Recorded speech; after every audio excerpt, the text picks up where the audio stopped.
Elizabeth II died on Thursday at the age of 96 in what is understood to be one of her favourite residences.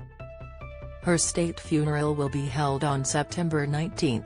This day will also be a bank holiday, the new monarch King Charles III has announced. The funeral will take place at Westminster Abbey at 11 a.m. Her Majesty has today been moved from Balmoral, where she passed away, to Edinburgh. She has been taken from here to the Palace of Holyroodhouse before lying at rest in St Giles Cathedral. The Queen will late be taken to London for her funeral. Ring of steel for Queen, armed police with sniper rifles line rooftops for coffin arrival. Image, Getty. Her Majesty was transported by road through Scottish towns and villages with a heavy security presence surrounding her convoy to ensure safety.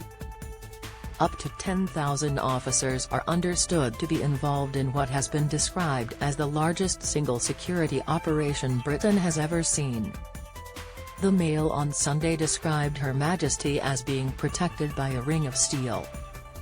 Ahead of her coffin's arrival, officers armed with sniper rifles could be seen on the roof of St Giles Cathedral.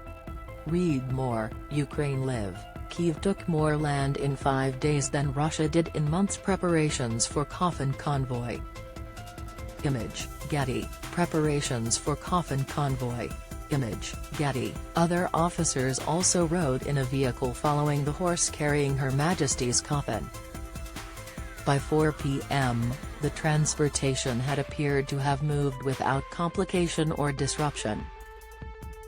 Before her funeral, the Queen will lie in state in Westminster Hall for 4 days.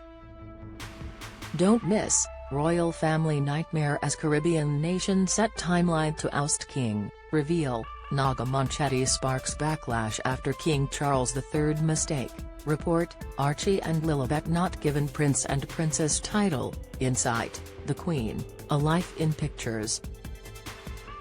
Image, Express, trending. This will allow members of the public to pay their respects to the monarch of 70 years.